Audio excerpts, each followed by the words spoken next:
Muy buenas noches a todos y bienvenidos a este nuevo directo en el canal de YouTube y también en otros medios, en Twitter, en Facebook, en LinkedIn, en Twitch y también desde hace algunas semanas en Instagram. El primer directo del año en el que vamos a hablar de un acontecimiento financiero que hoy ha sido bastante movido, ha ocupado las portadas, por supuesto, de la prensa económica, pero también de la prensa generalista. Y es, como bien podéis ver, un directo de cuántos mes a mes apadrina la Universidad Francisco Marroquín, una universidad que se creó en el año 1971 en Guatemala, pero que desde el año 2018 tiene su sede en Madrid, también tiene su sede en Madrid, no solo en Guatemala, sino también en Madrid, y una universidad en la que algunos tenemos el placer de dar clase en su campus, en este caso en Madrid. Como ya os comento siempre, la misión de la universidad es promover una sociedad de individuos libres y responsables y como parte de esa misión, pues estos directos en los que hablamos sobre la libertad y en este caso sobre el mercado y más específicamente sobre los mercados financieros. Pero además, hoy os quería mencionar respecto a la universidad que el próximo mes de marzo concluye el plazo de inscripción para dos de sus programas de máster, el máster en finanzas y el máster en management. Dos programas de máster que imparte la Universidad Francisco Marroquín de la mano de la Universidad de Tulane en New Orleans. Y bueno, para mencionar o para comentar algo sobre estos másters que son presenciales y a los que ya os podéis inscribir si tenéis interés en aprender sobre finanzas o sobre dirección de empresas, he traído a dos personas que nos van a hablar del tema del directo, que como bien sabéis es la situación financiera de Grifols, pero que además son dos personas que imparten clase en estos másters. Por un lado, tenemos a Gustavo Martínez. ¿Qué tal, Gustavo? Muy buenas noches. ¿Tienes el mic ahora? Sí, hola Juan, es que he tenido que cambiar de cámara. Bueno, buenas noches. Un placer estar en tu programa y nada, y sobre todo contigo, al que admiro bastante, y con José Luis de Alda, ¿no? Y bueno, y el segundo, pues ya lo has adelantado, es José Ruiz de Alda. ¿Qué tal? Muy buenas noches. José se ha pasado ya varias veces por este canal. Buenas noches, Juan. Buenas noches, Gustavo. Un gusto estar aquí en tu canal, Juan, otra vez.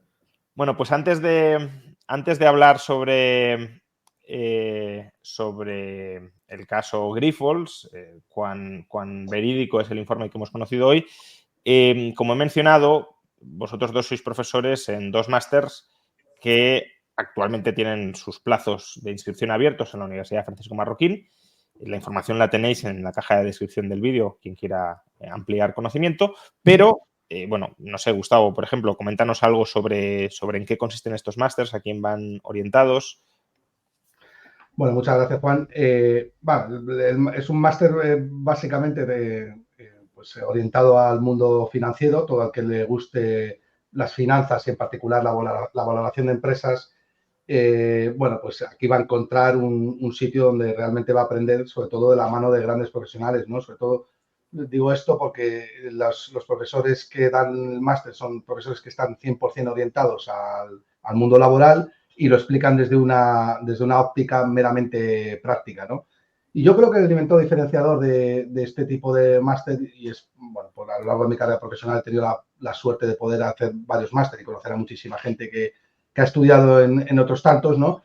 Yo creo que este tiene un elemento diferenciador, una ventaja competitiva, ¿no? Que es claramente que es capaz de aunar o fusionar los conocimientos del libre mercado y la escuela austríaca con los de los mercados financieros, ¿no? Y yo creo que eso es muy importante porque a lo largo de mi carrera todos los gestores de fondos que he visto que han tenido éxito eran capaces de fusionar o de tener una comprensión muy dilatada sobre la escuela austríaca y sobre los mercados financieros, a la par que sabían muy bien sobre sectores y compañías, ¿no? Y yo creo que esto es lo mejor que tiene este máster, ¿no?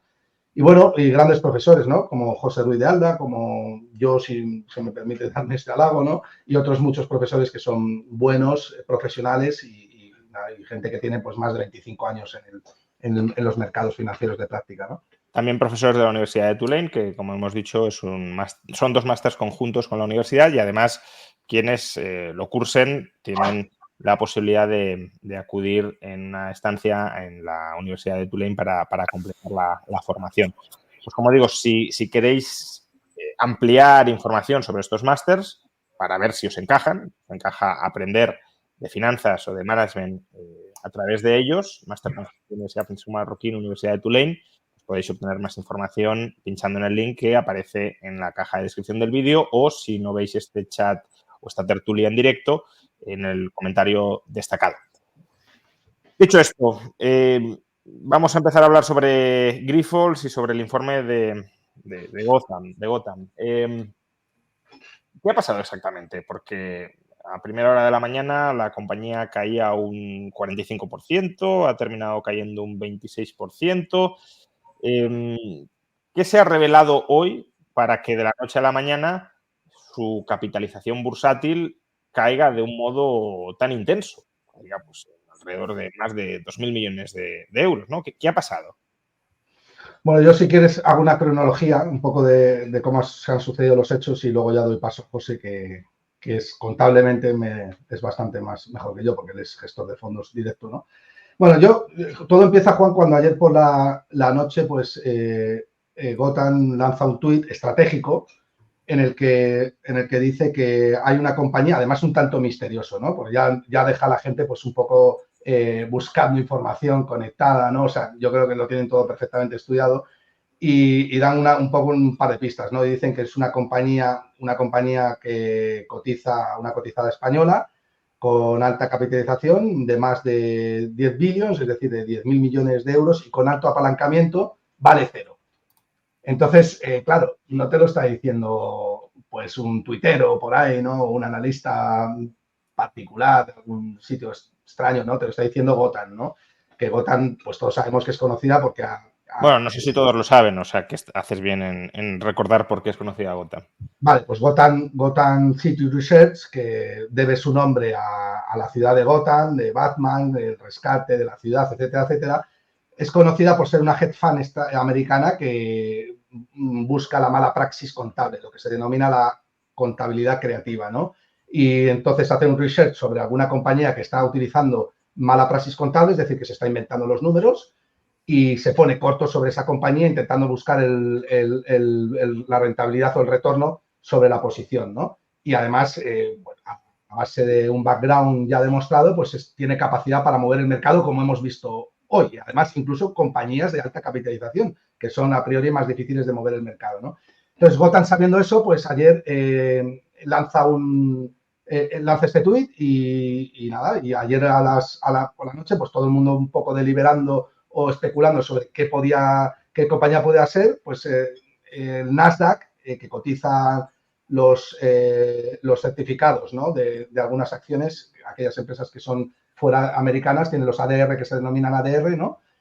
Pues empiezan a caer los ADR de esta empresa de Grifols, pues un 7%, ¿no? Y un 9%, con lo cual ya hay una pista bastante clara de que se refiere a Grifols. Había otras compañías que cumplían con estos requisitos, pero si ya en el mercado empieza a caer fuerte y empiezan a haber ventas, es que se ha filtrado la información, ¿no? Y es muy fácil, tú sabes, Juan, que la información se filtra en Estados Unidos y que vuele, ¿no?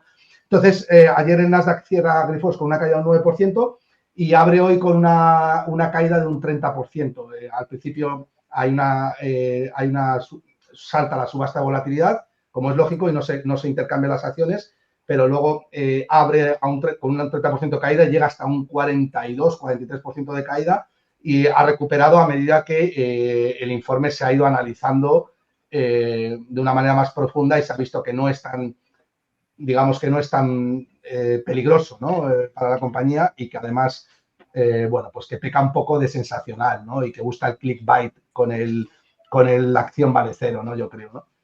Y eso es un poco... Ahora vamos a ir desgranando las razones. Esa es la cronología. Luego ya iremos a lo que dices tú, a otro punto, ¿no?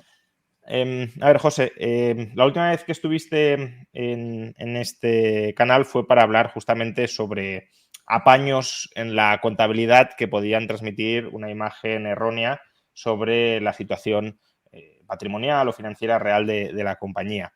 Entonces, ¿cuáles han sido las principales trampas? Porque en el informe se desgranan muchas, casi llega a parecer como que quieren llegar a una cifra y empiezan a decir muchas cosas que en algunos casos llegan a ser bastante especulativas o conjeturales, pero sí hay 2 o 3 cosas gordas, significativas, de lo que Gotham acusa a Grifols. ¿Cuáles son exactamente?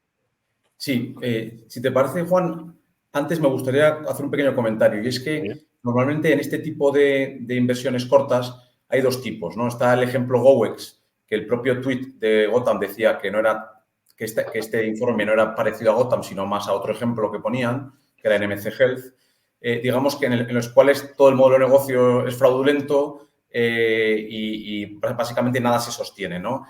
O quizá el ejemplo que pusimos de EIDF en el que pues el 100% del EBIT era, el auditor lo corrigió y pasó a ser negativo, ¿no? Y luego hay informes en los cuales, bueno, hay una diferencia que ya es más relativa, o sea, no es tan sustancial. En este caso estamos hablando de que Gotham reduce el EBITDA pues, en un 30% aproximadamente, o dice que está sobreestimado en un 30%, lo cual lo reduce un poco menos, y la deuda hace algo parecido y estamos hablando también en un 10-12%, ¿vale? Son ya temas más de hilar más fino.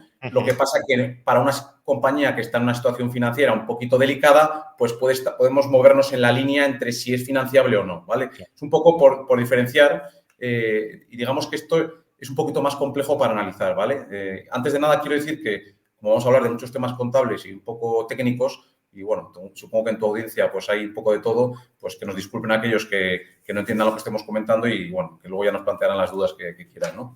Pero básicamente aprovecho, por cierto, ya que lo estás mencionando, si a raíz de la explicación os van surgiendo dudas y queréis que aclaremos alguno de los conceptos, pues planteadlo en el chat y cuando buenamente pueda, sin interrumpir mucho la línea de la explicación, cuelo las preguntas. Adelante, José. Sí, personalmente creo que la conclusión del informe Gotham, que es que vale cero, viene de que considera que el nivel de apalancamiento real de la compañía, medido en términos relativos, o sea, el apalancamiento que tiene la compañía en relación a los beneficios que genera, pues no es pagable o no es financiable o no refinanciable, mejor dicho, ¿no? Entonces, ¿cómo llega a esa conclusión? Pues básicamente lo mollar del informe es que coge el EBITDA que la compañía había dado los últimos 12 meses y aplica una serie de ajustes, en su opinión, que hay que aplicar y lo reduce, pues creo que es de 1.390 millones de EBITDA de los últimos 12 meses, lo reduce pues, a 900 y pico, ¿no? 980 o incluso, creo que o incluso 740 si sigue aplicando todavía más. Sí, más tiene dos escenarios, ¿vale? Entonces, pero bueno, la base, si tú coges el summary, ellos ponen el base que es el de 980, ¿no? Entonces, lo que hace es reducir el beneficio operativo, para los que no sepan lo que se le evita, el beneficio operativo de la compañía antes de amortizaciones, intereses e impuestos. Y lo que hace también, por otro lado, es coger la deuda financiera de la compañía, la deuda financiera neta que tiene la compañía, y digamos que le añade unos 800, 900 millones de euros de deuda adicional que, en su opinión, debe tener la compañía, ¿no? Entonces, la compañía pasa de tener un ratio de 6,7 veces deuda financiera neta versus EBITDA, pues a un ratio de 9,6, lo cual, pues teniendo en cuenta que la compañía pues tiene vencimientos de deuda, tiene uno el año que viene, pero que en principio con la venta de un porcentaje de una filial lo podría compensar, no habría problema, pero tiene vencimientos en 2027, eso complicaría un poco la situación, ¿no? Porque 9,6 veces deuda EBITDA es un ratio muy alto, ¿no? Quizá compañías de infraestructuras, con negocios muy estables, asegurados a muchos años, pueden aguantar ratios así, pero en principio es un ratio muy grande y más para una compañía de este estilo, ¿no? Entonces, creo que lo interesante ahora sería ir viendo un poco los puntos principales por los cuales Gotham cree que hay que reducir el EBITDA y los puntos por los cuales cree que hay que aumentar la deuda, ¿no? Y a partir de ahí, pues bueno, pues ver cuál es nuestra opinión, pues la mía en este caso, sobre cómo de razonable es el ajuste o no y qué puntos hay ahí, ¿no? ¿Y cuáles son esos puntos, ¿no? Porque el principal, en ambos casos, tiene que ver con los ajustes por consolidación, ¿no? ¿Y qué se está haciendo mal o qué supuestamente está haciendo mal Grifols en ese punto? Sí. Bueno, sí. No, habla, José, dale. Sí, el primer punto que hay que mencionar, que creo que es importante, es que la mayor parte de los temas que menciona Gotham están en las cuentas de Grifols, ¿vale? Y digo la mayor parte porque hay algunas cosas que no están desglosadas, pero son más pequeñas en cuanto a tamaño. Y bueno, es importante decir que eso se ha mencionado en las cuentas y que el auditor pues, da fe de haberlo visto, entiendo yo, ¿vale? Entonces, no es que haya tampoco una puntuación absoluta, sino que tiene que más que ver con la interpretación, en mi opinión, ¿vale? El primer punto que es relevante es un tema de consolidación, como dices, además es un tema que vimos en el último vídeo que vimos sobre IDF, y es un tema sobre 3 filiales que tiene Grifols, bueno, por llamarlo de alguna forma, que consolida su EBITDA y que, por lo tanto, ellos consideran que ahí hay un error, ¿vale? Por un lado, hay 2 filiales de centros de donación de plasma que vendieron a una sociedad que está vinculada a la familia Grifols, que es Straton, y que tienen el 0% de esas dos sociedades y, sin embargo, las consolidan. Y, por otro lado, está la parte de diagnóstico, en la cual tienen el 55%, porque vendieron otra parte, y también consolida, ¿vale? Entonces, yo diferenciaría en el sentido... El 100%, ¿no? Porque, es decir, Sí. que cuando decimos consolida significa que todos los beneficios de estas filiales se lo imputan a la matriz, aun cuando en dos casos tienen el 0% de las acciones y en el otro el 55%, y por tanto solo se les sería atribuible no el 100%, sino el 55%. Justo, pero hablamos del beneficio operativo, del EBITDA, porque luego en el beneficio neto eso se ajusta por lo que se llama non-controlling interest o minoritarios, en los cuales se mete. O sea, que eso está luego metido dentro del beneficio neto, sí que está neteado. Pero en el operativo no, y como los múltiplos para el apalancamiento, que suelen ser relevantes, suele ser respecto al operativo, pues por eso es mollar en este caso, ¿no? Entonces, primero hay que diferenciar que en dos sociedades tiene el 0 y en una sociedad tiene el 55. La norma dice que en caso de haber control sobre una filial, tienes que consolidarla al 100%. Por tanto, estaría bien hecho si tienes control efectivo sobre el consejo, que se puede tener incluso con menos de un 50% de la sociedad, o si tienes más del 50% de una sociedad, con lo cual tienes un control evidente, ¿no? Entonces, por un lado, yo creo que la parte de diagnóstico es más discutible, valga la redundancia, que se discuta el hecho de que se consolide, o sea, que en mi opinión está bien consolidada. Otra cosa es que el analista financiero que analice la compañía tiene que entender que eso luego lleva un ajuste minoritario por debajo. Pero bueno, esto es el día a día del 90% de las sociedades cotizadas que tienen este tipo de situaciones, ¿vale? Y luego está la otra parte, que es la parte muy llamativa, ¿no? Y que es difícil de explicar, y es que hay dos filiales en las que tienes, por llamarlo de alguna forma, porque no tienes una participación, en las que tienes exfiliales en las que tienes un 0% y las consolidas, ¿no? Entonces, estas dos filiales son dos sociedades que son AEMA y BCP, que Grifols en su momento había comprado y vende los centros de donación a una empresa familiar de la familia Grifols por el mismo importe y se compromete a pagarle una renta, digamos, ¿no? Entonces, ¿por qué la consolida Grifols, ¿no? Además, Gotham aquí hay un punto muy bueno y es que dice que la consolidan tanto la sociedad familiar de los Grifols como Grifols. Straton y Grifols. Claro, entonces, si la consolidan dos, es como que los dos tienen control, lo cual es un poco raro de entender. O sea, en principio no está bien, ¿no? Entonces, ¿por qué la consolida Grifols inicialmente? Según ellos dicen, porque han hecho un comunicado luego por la tarde en el que, digamos, tocaban las partes más relacionadas con la contabilidad y han dicho que la parte más relacionada con el negocio, después de unas reuniones que van a tener, pues ya lo dirían en los próximos días, pero la parte contable sí que han detallado un poco su respuesta. Lo que dicen es que, como ellos tienen una opción de poder recomprar esas filiales a Straton en el futuro, eso se considera una opción irrevocable, se considera control, porque tienen la opción de controlarla en el momento que quieran y que, por lo tanto, la consolidan, ¿vale? Para mí, este punto de Gotham es el punto que más de acuerdo estoy con ellos, en el sentido de que si consolidas el EBITDA de esas sociedades que en algún caso podrías recomprar, también tendrías que meter la deuda de recomprar las sociedades, asociada a recomprar esas sociedades. Que en este caso es el mayor entre dos como dicen las cuentas de Grifols, en caso de recomprarla, la opción dice que el precio será en función de 2 puntos. Y son los dos escenarios que utiliza Gotham. En mi caso, yo creo que erróneamente, porque el escenario más agresivo que ellos utilizan, Gotham utiliza todos, digamos, los pasivos financieros de Straton, pero yo creo que en el punto que menciona se refiere solo a los pasivos financieros utilizados para la compra de esas dos sociedades. Y eso es diferente, porque Straton es un holding familiar que tiene otros activos con más deuda, etcétera, ¿vale? Entonces, pero ¿qué hace y qué impacto tiene esto, no? Entonces, Grifols está metiendo 50 millones de euros de EBITDA de esas sociedades y no está incluyendo la deuda en caso de que las adquiriera, ¿vale? En mi opinión, Gotham se equivoca porque, por un lado, le quita los 50 millones de EBITDA, pero luego en la deuda lo suma también la deuda. Entonces, estamos haciendo mal, pero en el sentido contrario, ¿no? Entonces, o tienes en cuenta todo o no tienes en cuenta nada. Como Grifols tenía en cuenta solo una cosa, tiene que o tener en cuenta la otra o eliminar una, pero no darle la vuelta completamente. Claro. Porque si no es lo contrario. Esta justamente era una de las preguntas que os quería hacer porque no me quedaba claro de la lectura del informe de Gotham, porque me parecía una chapuza y me extrañaba que lo estuviesen cometiendo, pero cuando ellos plantean que hay que ajustar el EBITDA a la baja precisamente para descontar o para hacer bien los ajustes por consolidación, claro, si descuentas no solo la parte del 55%, o sea, el 45% que no tienes de esa filial, sino el 100% de las otras, pero luego añades a la deuda el importe que necesitas para recomprar la empresa, entonces deberías volver a incluir el EBITDA de estas dos sociedades. O sea, que efectivamente han hecho eso, ¿no? Han descontado el EBITDA y han añadido deuda. Claro, y eso es o tienes en cuenta la vida y la deuda o no tienes en cuenta una ninguna. Cosa o la otra, claro, pero no las dos. Y es una de las cosas más importantes que los analistas de los principales brokers de este país que cubren Grifols pues han dicho a primera hora, ¿no?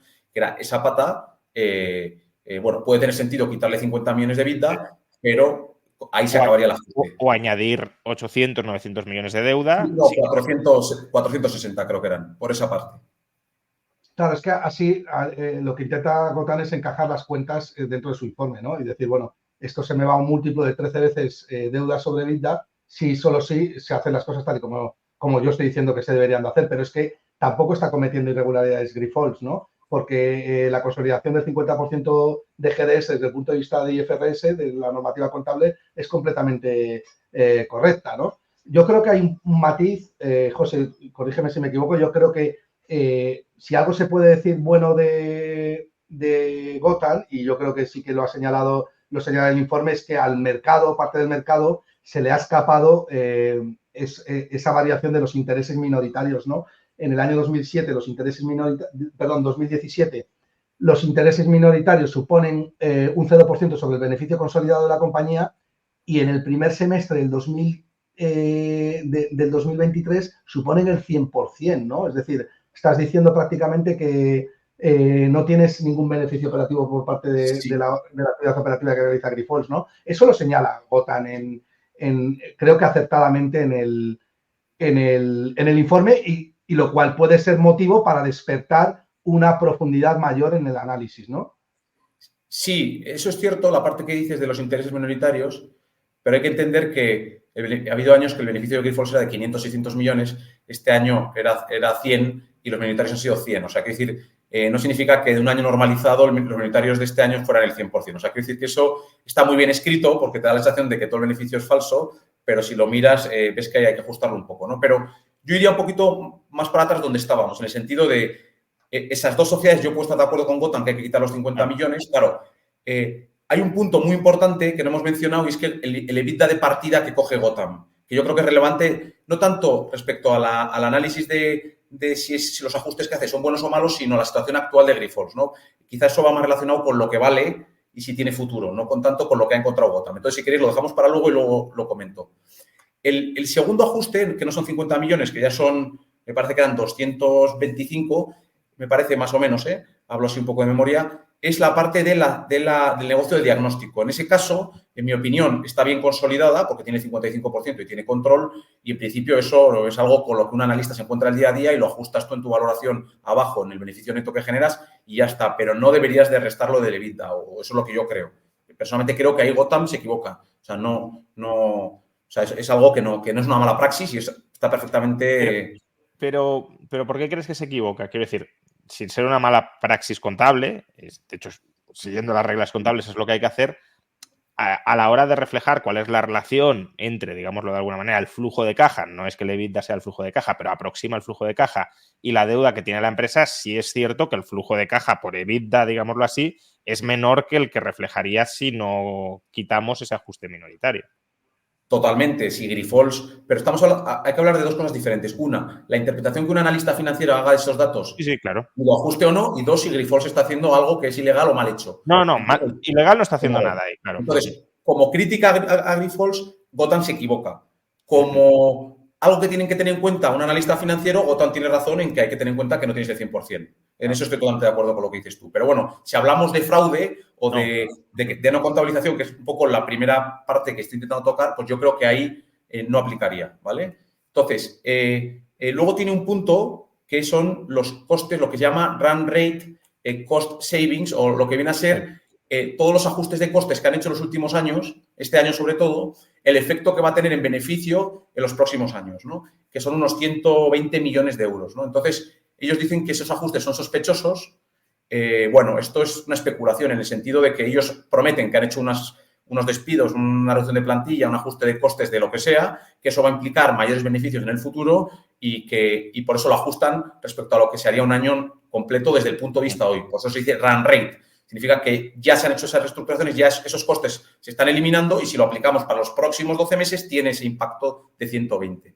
Entonces, aquí, pues la realidad es que tendremos que ver cómo ejecuta Grifols y si realmente se dan esos ajustes de costes o no. Pero tampoco veo nada que a priori implique que haya un fraude ni nada mal hecho, necesariamente. Ni tampoco, en el caso de Gotham, desde la perspectiva del analista financiero, tampoco se aporta nada que per se nos deba hacer sospechar de que eso no se va a... Quiero decir, el otro ajuste que estábamos mencionando antes es un ajuste que el analista financiero, como decías, sí tiene que hacer porque es verdad que no dispone de todo ese flujo de caja. Por tanto, señala bien un punto que hay que tener en cuenta. Aquí estamos ante la especulación pura porque no está dando ningún argumento de peso para decir que esos ajustes no se van a convertir realmente en un ajuste de costes.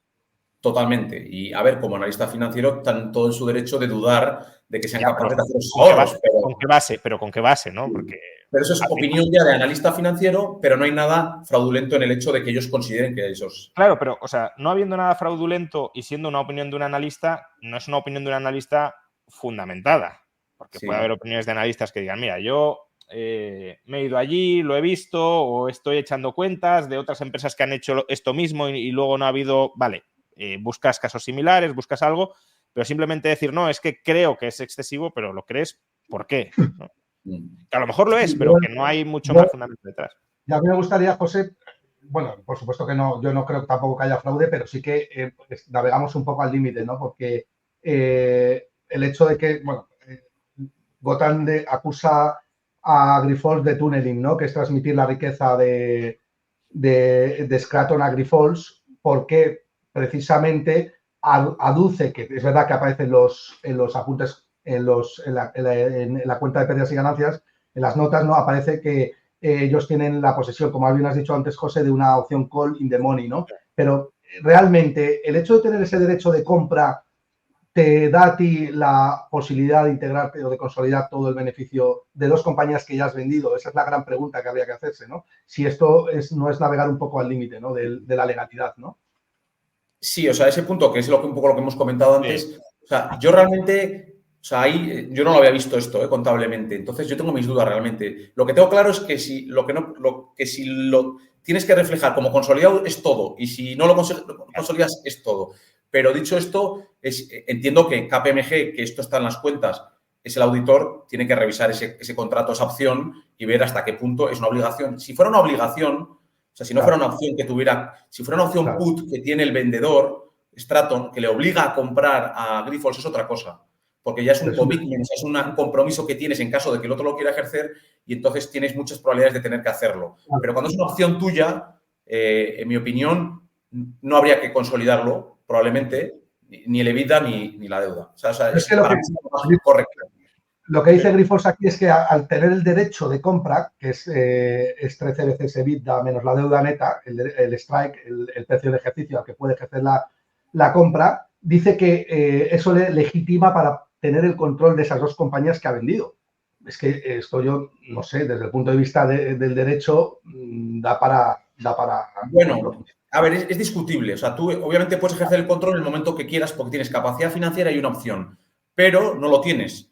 Lo que está claro es que en caso de que lo ejerzas, tienes que meter las dos cosas y en caso... Pero bueno, es debatible. Yo creo que que tanto como obviamente se está metiendo o que no se meta es algo que es comprensible mientras se haga de una forma, mientras sea coherente en todo, no hay problema.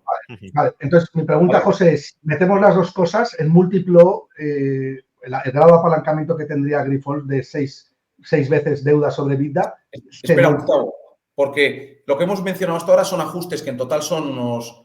creo que eran unos 400 y pico millones de euros para bajar de 1.300 y pico millones de EBITDA a 900. La otra pata del aumento del riesgo era el aumento de la deuda. Y ahí venía, ahí lo que hace Gotham es aumentar en su caso base 800 millones de deuda más o menos, de los cuales 470 creo que son la parte de las dos sociedades que pasa a consolidar quitándole vida, que ya hemos dicho que para mí no tiene sentido.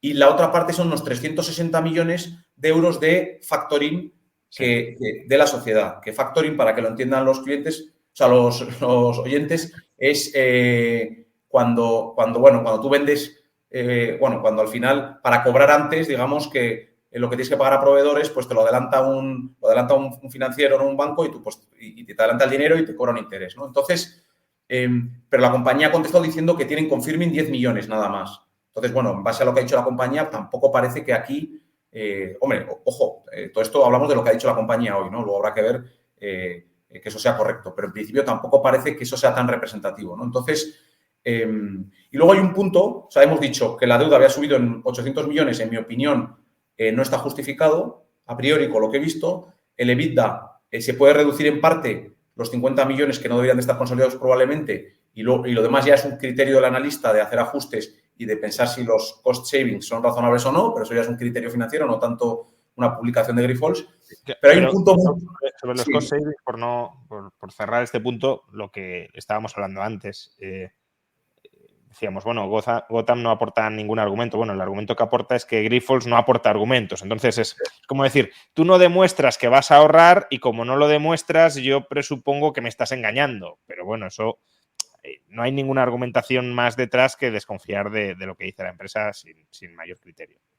Claro, y yo creo que como Gotham identifica algo que en mi opinión sí es erróneo, que son los 50 millones de EBITDA que te das por esas dos filiales que tienes un cero, que además es muy llamativo, claro, eso a quien es un inversor en la compañía de entrada te genera dudas sobre todo, ¿no? Porque dices, si están haciendo eso, ¿qué no estarán haciendo, no? Entonces, no está mal que empiece por eso, porque ya no confías en la compañía y luego lo de abajo, pues es más fácil que, aunque sean interpretaciones ya financieras de analista y no tanto ninguna publicación por la compañía mal hecha, pues ya tú ya la vas a ver con un sesgo negativo, ¿no? También un poco cómo se desarrolla la tesis, pues también influye. Pero hay un punto muy importante que no se menciona, y es que ellos cogen 1.360 millones de EBITDA como 12 meses y de ahí hacen los ajustes. Sin embargo, si tú te crees lo que dice la compañía, ves que en el último trimestre hicieron un EBITDA algo superior, pero sobre todo dieron una guía para el último trimestre ya de 450 millones de EBITDA.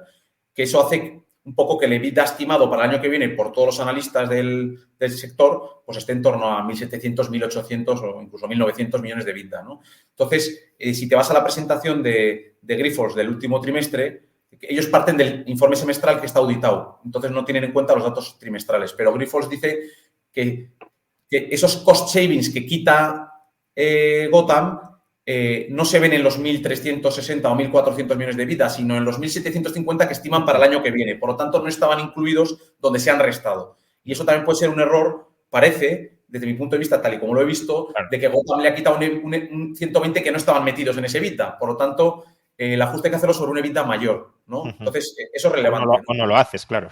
Sí, para que entiendan un poco los oyentes, la expectativa de aumento de EBITDA en el caso de Grifols, esto ya es más de negocio, viene porque Grifols, pues en una gran parte del negocio, que es la parte de plasma, pues lo que hace es comprar donaciones de plasma, ¿no? y venderlo. Entonces hubo un momento post-COVID en el que no había donaciones de plasma, se encareció mucho la compra de estas donaciones de plasma y entonces se encarecieron mucho los costes de la materia prima, ¿no? Y los márgenes se redujeron. ¿Qué pasa? Que ahora se ha ido normalizando la situación y como ya se ha tardado un poco porque entre que te estocas, o sea, entre que vas haciendo inventario de esos plasmas hasta que lo vendes no te lo contabilizas. Entonces, ahora están empezando a ver ya la bajada de costes que hubo hace un año en la compra de plasma y se empieza a ver en los números ahora. Y esas son las previsiones que han dado para el próximo año, ¿no? Entonces, claro, no es lo mismo partir de 1.360 millones de EBITDA, quitarle todos esos ajustes, llevarte a 900 y compararlo con 9.000 de deuda, que partir de 1.800, ajustar algunas cosas menos, que algunas son interpretables, y partir de una deuda menor. Entonces ya el múltiplo es bastante más bajo. No. ¿Está Grifols en una situación financiera algo complicada? Obviamente. De hecho, ya os digo, un informe de este tipo que te baja el EBITDA un 25% y que hay cosas que son cuestionables totalmente, que son discrecionales del analista, no tienen este impacto tan fuerte si no es porque la compañía está en una situación financiera pues, que viene de una situación un poco complicada y eso siempre genera mucha volatilidad, ¿no? Bien, entonces ya hemos explicado los principales argumentos que ha utilizado Gotham para sostener que Grifols está o estaba sobrevalorada. Ellos dicen en el escenario más optimista que tenía que caer un 35, hoy ha caído un 26, o sea que prácticamente ese ajuste ya estaría, y en el escenario más pesimista un 75%. Pero de ahí, ¿cómo pasamos a que la empresa vale cero, ¿no? Y aquí quiero lanzar la pregunta en dos sentidos. Porque, claro, cuando se dice que una empresa vale cero, se está diciendo que sus activos no valen nada, pero aquí tampoco estamos exactamente en esas, ¿no? Entonces, primero diferenciar entre la diferencia entre que la empresa valga cero y que el capital social de la empresa valga cero. Y, por otro lado, cómo llegamos a la conclusión de que valiendo un 75% menos, en el peor de los escenarios, eso vale cero. Sí. Bueno, yo pienso que es una medida de clickbait, ¿no? Claramente, ¿no? Yo creo que lo que trata de Gotham es vender, ¿no? De hecho, no creo ni que se lo crean ellos, ¿no? Que la empresa vale cero, porque además la valoración de las compañías no se hace así, ¿no? La compañía tiene unos flujos de caja futuro que hay que descontar y efectivamente, como bien dices, Juan, la única posibilidad que habría es que sus pasivos valieran más que sus activos y al liquidar, pues el neto de las acciones valieran cero, ¿no? Primero cobrando los bonistas y a continuación los accionistas no cobrando absolutamente nada porque ya no les queda absolutamente nada, ¿no? Entonces, para que eso sucediera, yo creo que se tendría que dar una ampliación de capital fallida y que la compañía no pudiera financiarse a ningún lado, ¿no? Y eso es no sé, yo lo veo bastante improbable, ¿no? Es más improbable que cualquier otra cosa, ¿no? Sí, a ver, nunca se puede descartar una compañía con mucho apalancamiento que pueda valer cero, porque ¿eso significa que sus activos valen cero? No, simplemente lo que significa es que sus activos no son capaces de compensar los pasivos que tiene ajenos, que es la deuda que debes a otras personas. Y esto, cualquier oyente que nos escuche, es como si tú te compras una casa por 1 millón de euros, pides una hipoteca de 1 millón de euros, en un momento dado no la puedes alquilar o alquilas más barata, no puedes pagar los intereses y te ejecuta el banco y la vende por 900. Pues claro, pues tú has perdido todo. Bueno, en este caso no habías puesto capital, pero si hubieras puesto 100, al revés, 100.000 y te hubieras apalancado 900.000, habrías perdido el capital, ¿no? Cuando hablan de cero se refieren a eso, se refieren a que en un momento dado los acreedores se hagan con el capital de la compañía haciendo una conversión de deuda a capital, una quita, como ha pasado en otras compañías. En Deoleo hace un par de años en la reestructuración en España y en muchas otras compañías, ¿no? Entonces, ¿poder puede pasar? Sí. Pero ahora vamos al escenario de si puede pasar y bajo qué condiciones, ¿no? Pero creo que de entrada es importante diferenciar entre que una empresa tenga un mal modelo de negocio y que una empresa esté mal financiada y que, por tanto, los accionistas lo puedan perder todo. En este caso, no se está diciendo que el negocio de Grifols sea un desastre y que, por tanto, haya que liquidar la empresa porque maneje quien la maneje, pierde dinero. No, se está diciendo, oiga, ustedes se han apalancado mucho y tememos, de manera exagerada, pero bueno, tememos que no van a poder hacer frente al pago de todas esas deudas y, por tanto, los accionistas actuales van a perder todo derecho de control, digámoslo así, y todo derecho económico sobre los activos valiosos de la empresa. Pero la empresa puede seguir siendo un buen modelo de negocio en otras manos, ¿no? Sí, cayéramos en el escenario de que las acciones valieran cero. Totalmente. De hecho, fijaros que no solo es importante el volumen de deuda que tienes, sino también cómo vienen los vencimientos. Porque si tú tienes un volumen de deuda muy grande, pero tus vencimientos son dentro de 20 años, pues tienes 20 años para generar beneficios y ir pagando la deuda. Entonces, no es lo mismo que venza todo mañana la deuda, ¿no? Y de repente tengas que ir al banco con un problema. Entonces, en este caso, la estructura de vencimientos es relevante. Hay que tener en cuenta que Grifols acaba de vender un porcentaje de una compañía china que es Shanghai RAAS por 1.600 millones y, en principio, con ese vencimiento, o sea, con esa venta, más la caja que tiene, debería ser capaz de pagar los vencimientos más cercanos, que son en 2025, febrero y mayo, que son unos 1.800 millones. Y el siguiente vencimiento ya sería en 2027, con lo cual Grifols tendría pues 3 años para generar caja para llegar en un momento más cómodo a esa refinanciación, que es cuando tienes que pagar esa deuda y emitir una nueva y ver si te prestan o no te prestan y en qué condiciones, ¿no? Que es lo relevante.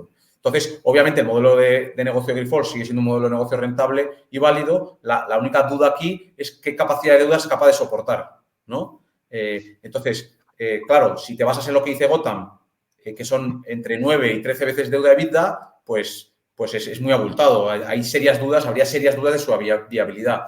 Si te crees lo que dice la compañía, que es el EBITDA que han dado estimado para este año, más unido a la venta que se cierra de Shanghai RAAS, que se ha anunciado, pero se tiene que cerrar, y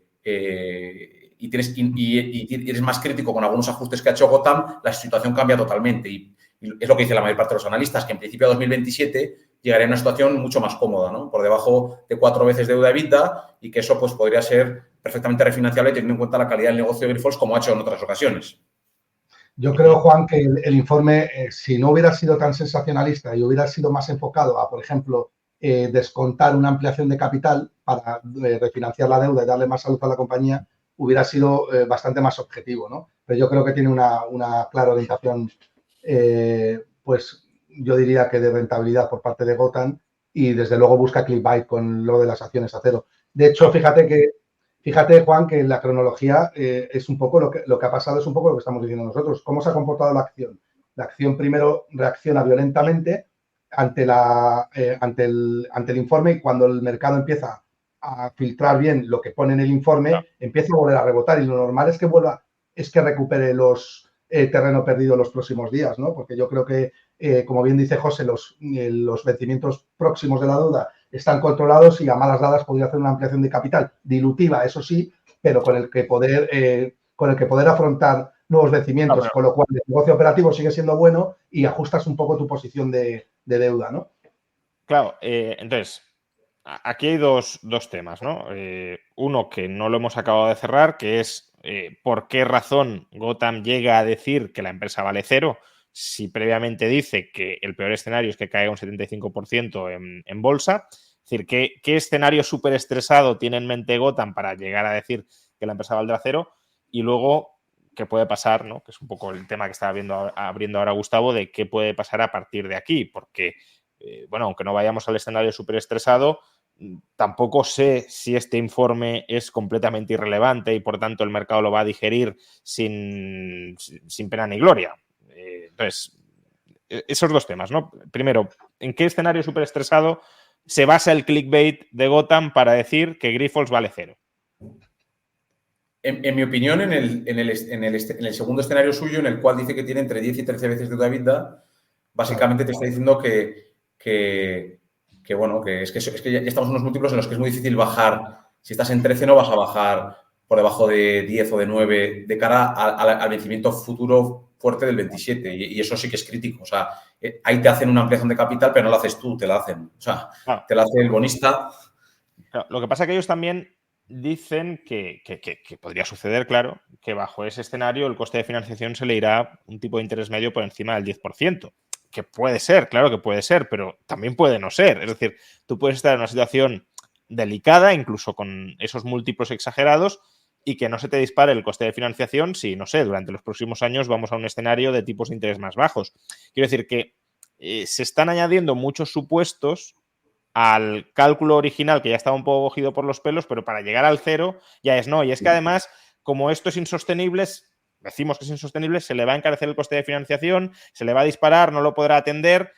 Claro, no lo podrá atender. Bueno, si el EBITDA en los próximos años sube, pues también te baja la ratio, ¿no? Entonces, no sé. Sí, veo tu punto, Juan, pero hay que entender una cosa. Ellos están financiados previamente a la subida de tipos. O sea, están financiados relativamente baratos para su riesgo. Ya, respecto a hoy. O sea, hoy en día ya se financiaría mucho más caro. Si realmente tuviera razón Gotham en lo que dice, y es que no hay esos ahorros de costes y varios ajustes que hace, yo no vería, o sea, si realmente tiene razón y no mejora la EBITDA como cree la compañía a niveles de 1.700, 1.800 el año que viene, realmente, por mucho que bajen los tipos, si tienes 9 veces deuda EBITDA y encima has tenido dudas sobre la contabilidad y demás, yo lo veo muy difícil que te financien y si no es con un coste altísimo. De hecho, yo creo que no sé si podrías pagar el servicio de la deuda, habría que calcularlo bien, pero... Lo que dice Gotham, que no podrían pagar el servicio de la deuda porque, digamos, después de descontar mantenimiento y demás, tendría un flujo de caja de unos 500 millones y el gasto financiero sería de más de 1.000 millones si se le dispara, ¿no? Pero que eso ya es un... O sea, yo entiendo que ese es un posible equilibrio si tiene razón en sus cálculos, pero es que no es el único equilibrio posible y ya es más especulativo sobre lo que va a suceder. O sea, digo, incluso aunque tuviera razón con lo de 13 veces EBITDA de endeudamiento, que es verdad que ya son situaciones muy delicadas, pero son situaciones que según cuál sea el escenario macroeconómico, imagínate que volvemos a un momento de tipos ultra bajos y de múltiplos en bolsa exagerados. Se podría llegar a digerir. Sí, pero en esa situación de estrés mi experiencia es que no. O sea, mi experiencia es que cuando llegas a ese nivel de estrés ya no te haces... Porque una cosa es que tú hagas una ampliación en un momento de fuertes valoraciones y aproveches, y otra cosa es que te la hagan a ti porque los que te tienen que prestar no te van a prestar. Entonces ya tú no controlas la situación. O sea, creo que en esos momentos cuando se deteriora todo porque la situación es ya has cruzado el límite, el Rubicón de lo que ya no es refinanciar, ya ahí no hay solución y te diluyes. Esa es mi opinión. Pero bueno, a ver, para mí el punto importante realmente es si se va a cumplir lo que dice Gotham o no. O sea, y de hecho, decía Gustavo, ¿esto va a recuperar probablemente en los próximos meses? Pues para mí algo muy crítico. Si realmente publica unas cifras de cierre del 23 con un EBITDA de 450 millones el último trimestre muy fuerte, que da pie a pensar que sus expectativas de 1.800 millones de EBITDA el año que viene son razonables, pues lo lógico es que, y se empieza a ver ese ahorro de costes y todo, se va a desmontar gran parte de lo que ha dicho Gotham, porque cuando ya te bajan el múltiplo y ahí sí que cambia la película, ¿no? Entonces, pero personalmente creo que lo normal es que siga con cierto sufrimiento hasta que demuestren, porque siempre te genera una duda, ¿no? No estás exactamente igual de cómodo de lo que estabas antes simplemente por el hecho de saber que alguien que ha acertado en otras ocasiones en ciertas cosas, pues piense tan mal de la compañía, ¿no? Pero bueno, para mí febrero, que es cuando van a publicar, es crítico, vamos. De hecho, ahora es cuando, José, sería una oportunidad de compra. Si realmente confías en la tesis de inversión de Grifols, precisamente ahora que se está dando el ajuste, ¿no? Por la deuda. Claro, o sea, al final si tú miras los informes de los analistas, te han hecho algún ajuste y te han dicho que todo eso estaba más o menos considerado y no apenas han variado el precio. Veremos qué pasa en las próximas semanas, porque esto es como todo, ¿no? Pero en principio, obviamente, si realmente son capaces de hacer ese EBITDA que ellos dicen que van a hacer, hay que tener en cuenta que aumentaron la guía del EBITDA del último trimestre en noviembre. O sea, que dijeron, va a ser mejor de lo que esperamos, vamos a mejorar el año, con lo cual venía de una senda de mejora, que esa es la parte positiva de siendo accionista de Grifols, que es decir, oye, el EBITDA que tú cogías de 1.300 no es lo que están empezando a hacer ya, que son 1.700, y si tengo en duda parte de tus ajustes, los más relevantes, y solo tengo en cuenta 50 millones, y la deuda sigo pensando que son 8.000 y no 9.000, pues claro, 1.700 o 1.800 sobre 8.000, ya estamos hablando de 4 y pico veces, 5 veces el año que viene, que con 2 años más para generar caja y reducir, ya te vas a una situación en la que sí ya, en principio no deberías tener ningún problema para financiarte y ahí sí que habría potencial, claro que sí, ¿no? Entonces, entiendo que eso lo va a defender la compañía ahora, pero no hay mejor muestra que se publiquen los resultados y se vea, ¿no? Que es así.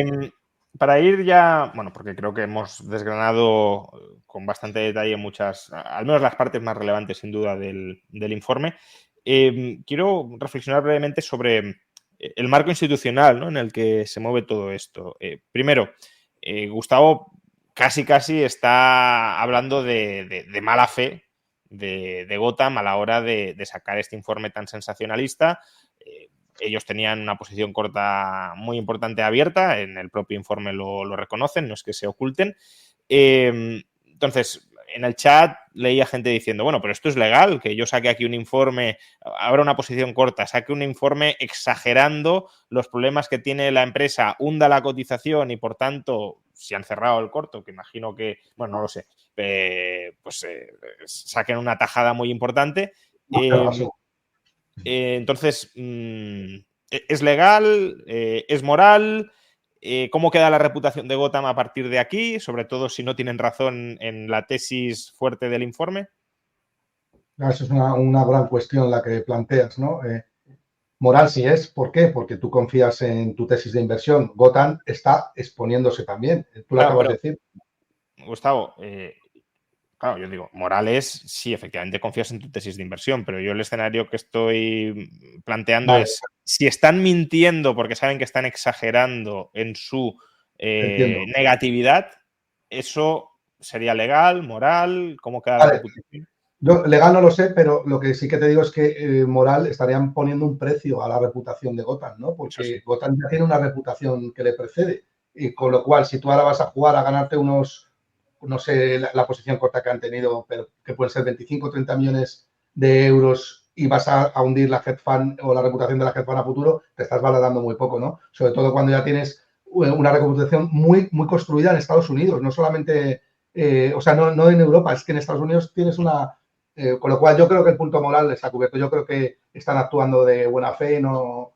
Obviamente tienes que vender también y actúa un poco a clickbait. Y si además de tu tesis dices, vendes por ahí que esto vale cero, pues mucho mejor, pero yo creo que desde el punto de vista moral lo están haciendo correctamente. Claro, la reputación no sé en cuánto la valoran, pero decir que vale cero y que no valga cero, eso también tiene un coste reputacional. Bueno, es que si ellos, como bien ha dicho José, ellos defienden que el múltiplo deuda sobre EBITDA es de 13 veces, es que vale cero en la compañía, es que no hay por dónde cogerlo. Otra cosa es que se estén equivocando o no, o que la tesis de inversión no sea lo suficientemente sólida, que es donde cada uno tiene que emitir su propio juicio de valor, pero ellos dicen, y lo dicen claramente, que está apalancada 13 veces, es decir, más del doble de lo que dice la propia compañía, con lo cual están siendo coherentes con lo que dicen, ¿no? Obviamente, si eso es así, la acción vale cero, ¿no? O próximo, sí. o próximo a cero, ¿no? O sea, yo, en mi opinión, si ellos acusan de un fraude que saben que no lo es, o si utilizan una información que saben que es falsa para intentar manipular el efecto, pues no es moralmente correcto. ¿Es ilegal? Pues yo creo que no, en el sentido de que eso tiene sus consecuencias, y es que si lo haces muchas veces, pues hay un momento que, si todo el mundo ve que tus tesis fallan, habrá un momento que perderás el efecto, ¿no? Ya nadie... De hecho, les ha pasado, no lo hemos comentado, pero hicieron una tesis corta de SES Imotage, una empresa francesa, en abril, que llevaban muchos años sin hacer ninguna, y la empresa bajó de 170 a 60 en 2 días y ahora está en 130 y partes han desestimado de las acusaciones y digamos que ahí hay mucha gente que tiene dudas de que hubiera hecho un buen informe también. Entonces, personalmente creo que si Gotham no tiene tesis especialmente buenas y lo estuviera manipulando y lo utilizaran en muchas ocasiones, habrá un momento que perderán su influencia y ya sus informes no tendrán tanto efecto. Ha pasado también con otras compañías tipo Hindenburg, pues que tienen este tipo de informes, y yo los últimos que ha publicado he visto que han tenido un efecto muy pequeño, que empiezan bajando un 10, un 12 y casi acaban planas. O sea, que personalmente creo que es legal siempre y cuando no se demuestre que has hecho algo conscientemente mal. Por ejemplo, hemos dicho que quitaba el EBITDA y metía la deuda. Eso puede ser un error de ellos. Yo no voy a juzgarles que lo han hecho queriendo para empeorar la situación. Yo también cometo errores cuando hago valoraciones, y si todos los inversores largos que pensamos que una empresa vale más tuviéramos que ir a la cárcel por equivocarnos y que vale menos, pues no quedaríamos ninguno, porque está sujeto a error, ¿no? Lo que sí que tiene que ser responsable el inversor es de leer el informe y saber qué partes es poner en duda si está bien o mal las cuentas y qué parte es pura opinión de un analista que da su opinión. Y que está en todo su derecho de decir que vale menos, cero o lo que él considere. Pero yo creo, ¿no? En este mundo, aquí al final somos todos liberales y al final creo que eso a la larga, aunque no se penalice penalmente, tiene una penalización si realmente empiezas a hacer fraude en el sentido de decir cosas que son negativas y no lo son. Al final la gente va a ver que no tienen fundamento tus informes y probablemente pues dentro de 4 informes ya has perdido tu negocio porque nadie te cree y ya nadie te sigue y tu impacto será más bajo. Personalmente creo que eso lo corrige el mercado, ¿no? Pero bueno, si demuestras que hay algo que están acusando, y seguro que Grifols, si ve alguna acusación que es falsa, pues pondrá acciones legales, no tengo ninguna duda, me imagino, vamos. Yo creo, Juan, que es muy importante subrayar una cosa que ha dicho José, ¿no? Y es que hay que tener mucho cuidado con las falacias de autoridad en los mercados, ¿no? Yo mismo ayer tuve la tentación de ponerme corto, ¿no? Ante el informe de Gotham, pero claro, si tú tienes que tener tu propia tesis fundamentada. Y yo luego, José, yo lo que creo que no hay duda que si se utiliza la mala praxis es utilizar tu influencia para hacer caer una compañía, pues eso tiene las patas muy cortas, ¿no? Además, tú estás asumiendo un riesgo muy alto. Yo no creo que Gotham vaya por ahí. Yo creo que Gotham sí tiene su propia tesis de valoración y otra cosa es que haya exagerado eso. Pero yo sí creo que confían en que la compañía no vale tanto de lo que la cotización, ¿no? Y como mínimo, lo dicen ellos, se mueve entre un rango de un 30 y un 70% de caída, ¿no? No, adelante, José, perdona. No, sobre ese tema era una tontería, pero por hacer una disertación parecida, Warren Buffett anunció hace un año y medio, que compraba una empresa de microchips de Taiwán. Y en ese momento subió pues, de 60 en varias semanas, no solo por eso, por otras razones, pero se fue a 100 y luego vendió. Es decir, también podemos hacerla, o sea, para un inversor largo puedes decir, oye, tú has publicado o has hecho una inversión sabiendo que tienes una influencia, hombre, es que se la ha ganado con el tiempo. Sí. En el momento en el que Warren Buffett haga eso 100 veces y sean malas compañías y acaben perdiendo dinero la gente, pues la gente dejará de seguirle y se corregirá. No, yo solo quería añadir sobre esto, ahora os hago la última pregunta, pero solo quería añadir sobre esto. Estoy viendo en el chat gente que prácticamente dice que aunque tuviera razón Gotham, sería inmoral hundir una empresa en bolsa. Al contrario, estaría poniendo el adecuado precio de la empresa en bolsa y además estaría protegiendo a futuros acreedores de no meter su capital, no prestárselo a una empresa que es mucho más frágil de lo que aparentemente es, ¿no? Es como, no sé, pues si yo le presto mi dinero a alguien, quiero saber exactamente si tiene capacidad de devolverlo o no que me falsee las cuentas para aparentar que sí puede y luego que no me lo devuelva, ¿no? Entonces, estábamos hablando del marco institucional que permite esto.